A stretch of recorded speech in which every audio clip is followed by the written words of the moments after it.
Hello all, in this video we are going to learn about k-means clustering. So first let's understand about what is clustering. I have already discussed in machine learning there are three types of learning: supervised, unsupervised and reinforcement learning. So clustering comes under unsupervised, where your data is not labeled, means you don't have output values for every input value. So clustering means grouping of things एक जैसी चीजों को एक group में डालना. Best example of k means clustering is Amazon, where we have n groups और n things, n data items, n things है और उसको k ग्रुप्स में डाल दिया. k की वैल्यू कुछ भी हो सकती है, 1 2 3 4. ओके, तो 1 तो नहीं हो सकती ऑब्वियसली, ग्रुपिंग करेंगे तो मोर देन 1 होगा, at least 2 groups. Okay, so suppose, let's say, take an example. Suppose we are given the set of items with certain features. कुछ features हैं. Let's say it's a vector and the values for these features. और हर features के लिए कुछ values हैं. The task is to categorize those items into group.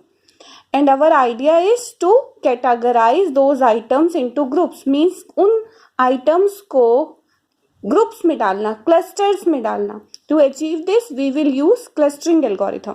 So I have already told you it K means clustering is an unsupervised algorithm.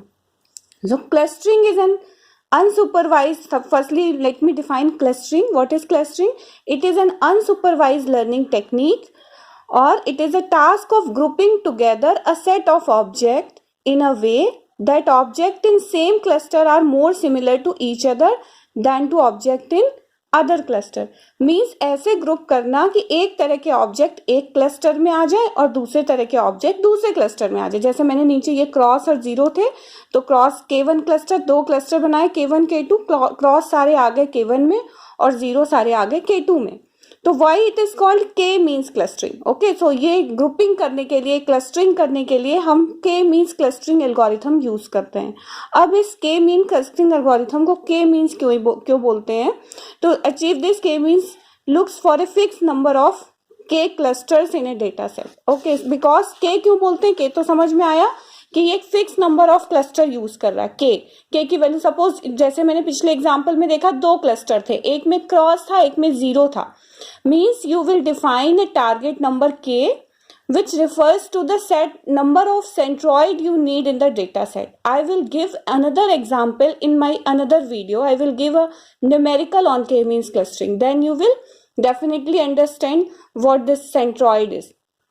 So although centroid means mean of something, so mean in the k means refers to averaging the data. जो k means में ये जो mean word है, it means averaging the data that is finding the centroid. तो centroid निकाल रहे हैं हम.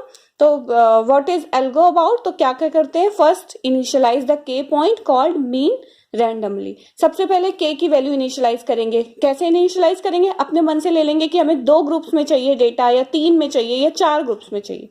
Okay, so first initialize the k points. Then second point को मैं एक्सप्लेन करती हूँ. We categorize each item to its closest mean. अच्छा, अब कैटेगराइज करना है टू इट्स क्लोजेस्ट मीन. तो ये कैसे करते हैं? हम यूक्लिडियन डिस्टेंस निकालते हैं. यूक्लिड जितने भी सपोज डेटा आइटम्स दिए, 10 दिए, 15 दिए, 17 दिए, उन सब की यूक्लिडियन डिस्टेंस निकालते हैं.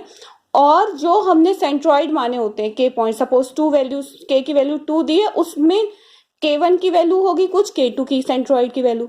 तो जो डिस्टेंसेज आती हैं वो जिस वैल्यू से ज्यादा क्लोज होती हैं वो उसको उस क्लस्टर में डालते जाएंगे. तो ये सेकेंड पॉइंट क्या कह रहा है? We categorize each item to its closest mean and we update the mean coordinate which are the average of items categorized in that mean so far. Okay, तो सेकेंड पॉइंट में we categorize each item to its closest mean. तो जो closest mean के ज्यादा, जो which value is closest to the mean, उस cluster में उसको अपडेट कर देंगे next coordinate. Okay, we repeat the process for a given number of iteration and at the end we have our cluster. तो इस तरह से हर डेटा आइटम, सपोज फर्स्ट के लिए हमने चेक किया तो वो K1 के ज्यादा क्लोज आया, देन सेकंड के लिए किया, देन थर्ड के लिए किया. तो जो जिसके ज्यादा क्लोजेस्ट होगा, क्लोजेस्ट कैसे देखेंगे? To find the Euclidean distance. तो यूक्लिडियन डिस्टेंस आएगी, वो उसमें K2 में आ गया, सपोज K2 के कॉस वो है क्लोजेस्ट है. So let's take an example on the k-means clustering in my next video. Okay, thank you.